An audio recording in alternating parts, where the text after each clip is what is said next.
দুনিয়ার সব নবীরা ছিলেন আঞ্চলিক নবী। কি ছিলেন? আঞ্চলিক নবী, গোত্রভিত্তিক নবী, ভাষাভিত্তিক নবী। কিন্তু আমার নবী আঞ্চলিক নবী, গোত্রভিত্তিক নবী, ভাষাভিত্তিক নবী ছিলেন না। আমার নবীকে আল্লাহ বলছে, ও নবী আপনি বলে দিন, কুল ইয়া আইয়ুহান নাসু ইন্নী রাসূলুল্লাহি ইলাইকুম জামিআ। ও পৃথিবীর মানুষ শোনো শোনো, তোমাদের সবার জন্য, সমস্ত ভাষার জন্য, সমস্ত দেশের জন্য, গোটা পৃথিবীর প্রতিটি ইঞ্চি মাটির জন্য আল্লাহ আমাকে নবী বানিয়ে পাঠিয়েছে। আল্লাহু আকবার।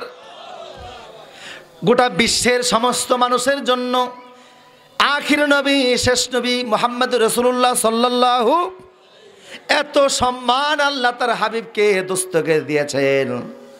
দুনিয়ার সব নবীদেরকে আল্লাহর নাম ধরে ধরে ডেকেছেন। এমনকি নবীদের উম্মতরাও নবীদেরকে নাম ধরে ধরে ডাকতো। মুসা নবীর উম্মত ওনারে নাম ধরে ডাকতো ইয়া মুসা। ঈসা নবীর উম্মত ওনাকে নাম ধরে ডাকতো ইয়া ঈসা। ইব্রাহিম আলাইহিস সালামের উম্মত ওনাকে নাম ধরে ডাকতো ইয়া ইব্রাহিম। আল্লাহও নাম ধরে ডাকতো, উম্মতরাও নবীকে নাম ধরে ডাকতো। কিন্তু 30 পারা কোরআনের কোথায় আল্লাহ সব নবীদের নাম ধরে ডেকেছেন, একবারের জন্য আপন দোস্তের নামটা ধরে ডাকেন নাই। একবারও বলেন না ইয়া মুহাম্মদ। আল্লাহু আকবার বলেন। যতবার ডাক দেওয়ার প্রয়োজন হয়েছে ততবার বলেছেন ইয়া আইয়ুহান নবী, ইয়া আইয়ুহার রাসূল, সুবহানাল্লাহ, ইয়া আইয়ুহাল মুজাম্মিলু, ইয়া আইয়ুহাল মুদ্দাসসিরু। এইভাবে করে আল্লাহ সুন্দর সুন্দর শব্দ দিয়া ডেকেছেন। একবার ইয়া মুহাম্মদ বলেন নাই। বরং বনি তামিম গোত্রের কিছু লোকেরা আসলো। ওই লোকেরা এসে রাসূলুল্লাহর ঘরের বাহিরে দাঁড়ানো আছে। মদিনা শরীফ রাসূলুল্লাহর ঘর, মসজিদে নববীর পাশে বনি তামিম গোত্রের লোকেরা আসলো। নওজোয়ান, নতুন কালেমা পড়া মুসলমান, নবীর ঘরের বাহিরে তারা দাঁড়িয়ে আছে। হুজুর ঘরের ভিতরে দুপুরের সময় আরাম ফরমাচ্ছেন। ওরা ঘরের বাহিরে দাঁড়িয়ে থেকে বিশ্বনবীকে ইয়া মুহাম্মদ বলে নাম ধরে ডাকতেছে।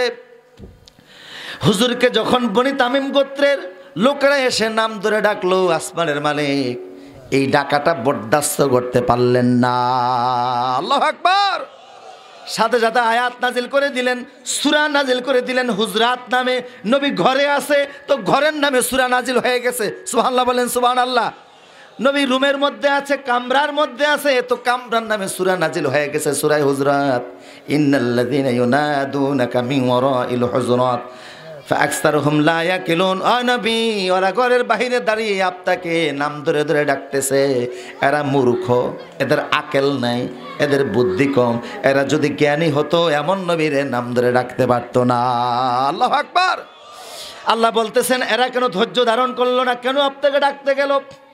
আপনি আরাম ফরমাচ্ছিলেন, এরা কেন ডাকতে গেল? ওয়ালাউ আন্নাহুম সাবারু হাত্তা তাখরুজা ইলাইহিম লাকানা খায়রাল লাহুম। আপনি নিজে বের হয়ে না আসা পর্যন্ত এরা কেন অপেক্ষা করলো না? এরা যদি অপেক্ষা করে ধৈর্য ধারণ করতো এটা তাদের জন্য কল্যাণকর হতো। এরা কেন আপনাকে ডাকাডাকি করতে গেল? নবী, চিরন্তন নিয়ম আমি আল্লাহর, আপনি জানিয়ে দেন আপনাকে তো নাম ধরা ডাকা যাবেই না, বরং আপনার কণ্ঠের চাইতে উঁচু কণ্ঠ দিয়া কথাও বলা যাবে না। আল্লাহু আকবার। লা ইয়া আইয়ুহাল্লাযীনা আমানু লা তারফাউ আসওয়াতাকুম ফাওকা সাউতিন নবী। সাহাবায়ে কেরামকে আল্লাহ ধমক দিলেন। আল্লাহু আকবার বলেন। ধমক দিয়ে বলেন, ও সাহাবীরা, আমার বিশ্ব নবী যখন কথা বলে, নবীর সামনে দাঁড়িয়ে, নবীর সামনে বসে এমন উঁচু আওয়াজে কথা বলবে না যে নবীর কণ্ঠের চাইতে তোমাদের কণ্ঠ উঁচু হয়ে যায়। এই আয়াত নাজিলের পরে সাহাবায়ে কেরাম নবীর সামনে আসাটাই বন্ধ করে দিলেন। কারণ আল্লাহ ধমক দিয়েছে নবীর কণ্ঠের চাইতে কণ্ঠ উঁচু হলে আনতাহবাতা আমালুকুম, তোমাদের যাবতীয় আমলগুলোকে আমি আল্লাহ বরবাদ করে দিব। আসতেছে তো ভয়ে ভয়ে কথা বলে। সাইয়েদনা ওমর হাসের মতো ফেস ফেস করে কথা বলে। রাসূল বারবার জিজ্ঞেস করে, ওমর কি বলেছ আবার বলো, ওমর কি বলেছ আবার বলো, ওমর কি বলেছ আবার বলো। ওমর তার উপরও কণ্ঠের আওয়াজ বাড়ায় না, কারণ নবীর কণ্ঠের চাইতে আওয়াজ বেড়ে গেলে নামাজ বরবাদ হয়ে যাবে, রোজা বরবাদ হয়ে যাবে, হজ বরবাদ হয়ে যাবে, যাকাত বরবাদ হয়ে যাবে, যত নেক কাজ করেছে সব ধ্বংস হয়ে যাবে, সব ডিলেট হয়ে যাবে, সব শেষ করে দিবেন কে? এই আয়াত এখনও রোজা শরীফের সামনে আছে না নাই? বহুবার দেখেছি রওজা শরীফের সামনে সোনালী অক্ষরে যখনই আপনি বাবু সালাম দিয়ে ঢুকবেন, হাতের বাম পাশে পড়বে আপনার রিয়াজুল জান্নাহ। এমন এক জায়গা, দুনিয়াতে জীবন্ত জান্নাতের জায়গা। এখানে সেজদা দেওয়া মানে জান্নাতের জায়গার মধ্যে সেজদা দেওয়া সমান কথা। সুবহানাল্লাহ বলবেন না? এই জায়গাটা থেকে একটু সামনের দিকে গেলে একটু জায়গা আছে। ওই জায়গাটা হলো ঈসা আলাইহিস সালামের কবর হবে ওই জায়গার ভিতরে। উনি কিয়ামতের আগে আসবেন, 40 বছর থাকবেন, 2টি বিবাহ করবেন, 7 সন্তানের জনক হবেন।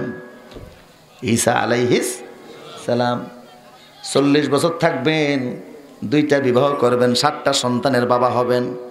ওনার কবরটা এখানে, জায়গাটা এখানে আছে। এরপরে হলো বিশ্বনবী রওজার এরিয়া শুরু। ছোট্ট জালি আছে, জালির পাশে ছোট্ট একটু ফাঁক আছে, উপরে লেখা আছে মুহাম্মাদুর রাসূলুল্লাহ সাল্লাল্লাহু আলাইহি ওয়াসাল্লাম হুনা।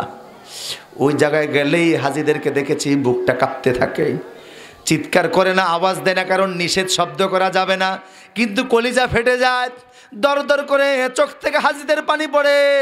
কোন দরবারে এসেছি? দুনিয়া আখিরাতের বাদশার দরবার। চোখের পানি ছেড়ে হাজীরা জার জার করে কাঁদে, হাঁটু কাঁপতে থাকে, শরীর কাঁপতে থাকে।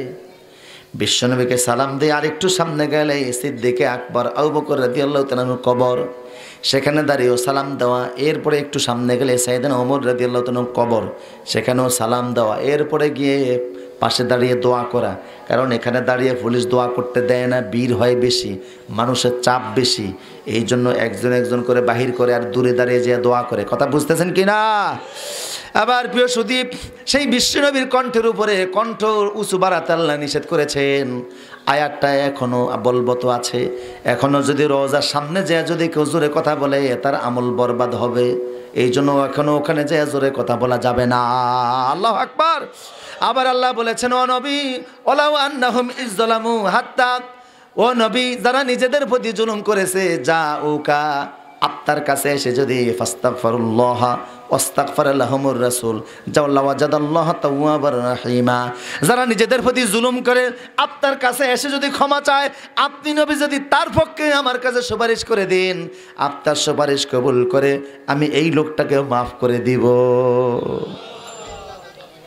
আন-নবিয়্যু হাইয়্যুন ফি কবরিহি, নবী রওজা শরীফে জিন্দা অবস্থায় আছেন না নাই? সেই নবীর প্রতি দুরূদ শরীফ পড়বেন। রাজি আছেন ইনশাআল্লাহ? নেককার হতে হলে সুন্নতের উপর আমল তো করা লাগবেই, আর বেশি পরিমাণে কি পড়বেন? দুরূদ শরীফ পড়বেন। রাজি আছেন? জমিনে একদল ফেরেশতা ঘুরে, রাসূলুল্লাহ বলেছেন ওই ফেরেশতাদের ডিউটি একটাই, উম্মতের মুখ থেকে যে দুরূদগুলি বের হয় তালিকাটা নিয়ে হুজুরের রওজার সামনে পেশ করে দেয়। ওই ফেরেশতার একটাই ডিউটি, যার মুখ থেকে যে দুরূদ শরীফটা বের হয় ওইটাই রিসিভ করে রাসূলের রওজা শরীফে হাদিয়া হিসেবে পেশ করে দেয়। সুবহানাল্লাহ বলবেন না? এই জন্য দুরূদ শরীফ বেশি করে পড়বো। রাজি আছে তো ইনশাআল্লাহ? আল্লাহ আমাদের সবাইকে কবুল করুন। আমার যে নির্ধারিত সময় ছিল তার উপরে কর্তৃপক্ষের দেওয়া সাবজেক্ট অনুযায়ী কথা বলেছি। আল্লাহ আমাদের সবাইকে খাঁটি আশেক রাসূল, মুখের আশেক রাসূল না, জিলাফির আশেক না, মতিঝিলের আশেক না, ইমান এবং আমলের আশেক আমরা হব। রাজি আছেন না ইনশাআল্লাহ? নাকি আরামবাগের আশেক হবেন? হ্যাঁ, আরামবাগের বেরাম সোরানের আশেক না, খাঁটি আশেক রাসূল আমরা হব। রাজি আছে ইনশাআল্লাহ? কে কে রাজি আছে হাত তুলে আল্লাহকে দেখাই তো দেখি।